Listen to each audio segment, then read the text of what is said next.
Hi, everyone. Good morning, good afternoon, good evening, depending on where you are. My name is Yewande Faloyin, and I am a certified executive leadership coach. And today, on today's show, we are going to be talking about people.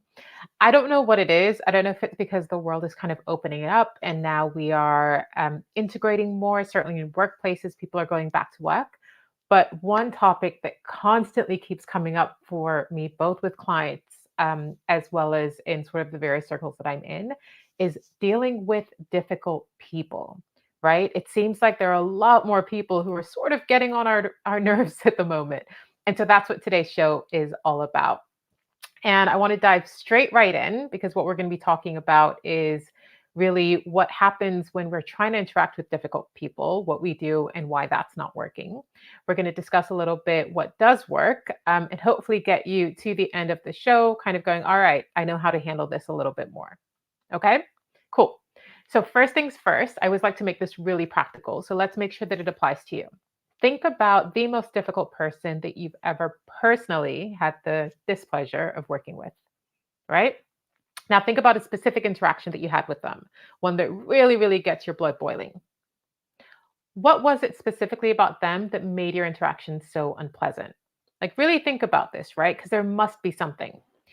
If you've labeled that person as being difficult to work with, you probably have a whole list of characteristics that kind of irk you a little bit. Maybe they're particularly stubborn, maybe they're aggressive, maybe arrogant, unhelpful, unqualified. All of those, all five, or maybe more. You no doubt have specific memories of evidence that irrefutably supports your assessment, right? So maybe you're thinking, last Tuesday, I proposed an idea, this person completely ignored it. And then they took over the meeting, which not only annoyed you, but also annoyed loads of other people. Of course, you feel irritated, annoyed, frustrated when you have to work with them and other people who were particularly difficult, especially when you feel like you don't have a choice but to work with them, right? Because you're in the same environment. And to some extent, it may feel like you just have to put up with their attitude one way or the other. Some people just know how to push our buttons, right? But as with everything in my shows, you know that it's never quite that straightforward. What if the problem isn't actually them? What if the problem is actually you? A senior leader that I worked with recently shared a challenge which may resonate with you. He was having to deal with a particularly difficult person in his organization. Let's call my client Aiden and his nemesis, Nadia. Aiden basically has to work with Nadia every single day because of the nature of their role. Nadia is equally as senior as Aiden, but heads up a different department. And Aiden's difficulty with Nadia started years and years ago when they first started working together. And a lot of the work that we've done together in my partnership with Aiden is really helping him to get past that frustration that he feels towards Nadia, the blame game that they kind of go back and forth with, and that sense of resignation that he'd often felt previously, where he felt stuck in an undesirable situation for the unforeseeable future and one that he didn't quite know how to get out of.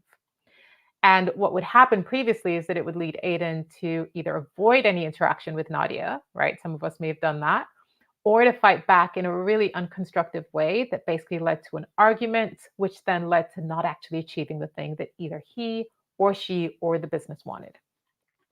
Aiden's thoughts, feelings, and reactions were totally understandable, just as yours are, right? After all, again, Nadia had a way of pushing his buttons. The Aiden of today, right, sees things very differently after some of the work we've done together. Aiden is a leader in all sense of the word, and his perspective on it has changed significantly. And now, instead of kind of seeing the situation as being frustrating, outside of his control, he knows three things that basically changes the way that he approaches the situation. First of all, nobody can push his buttons unless he lets them. It's funny because when I was going through my coach training program, one of my trainers always said, if you don't put your button out there for people to push, they can't push it. It's your button. All right. And Aiden knows this, and he uses this in order to handle situations like this more effectively.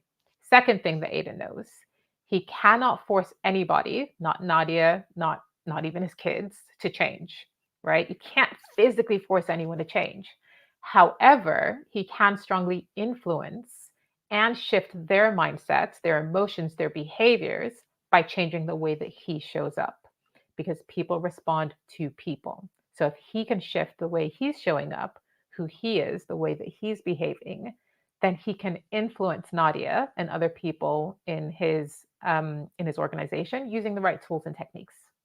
Which takes me to the third thing that Aiden knows, which is with the right techniques, he can shift his own mindset to optimize how he handles the situation and any other situation to get the relationship back on track as well as the outcome that he wants.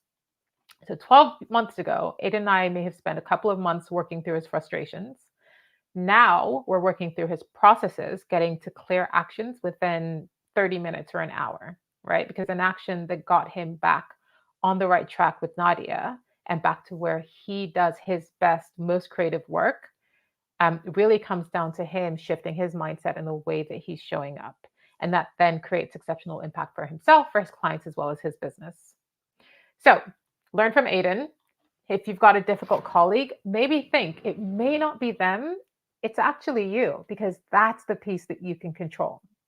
And believing that is critical to that difference between sitting with it and going, all right, I have no choice, and being in a space where in a month, in 2 months, in 3 months, in 6 months, you're still dealing with the same thing, and actually leading yourself to take control of the situation and create the win that you desire.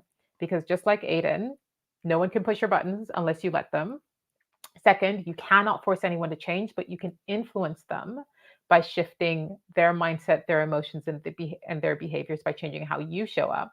And then third, with the right techniques, you can learn to also shift your own mindset and optimize the way that you handle any situation. Okay? The blame game is super easy. Our default positions make a whole load of sense given who we are. It's an easy option to default. However, it's also a highly costly option. And the cost is continuous frustration, future anxiety, as well as reduced impact, which is just a lose-lose.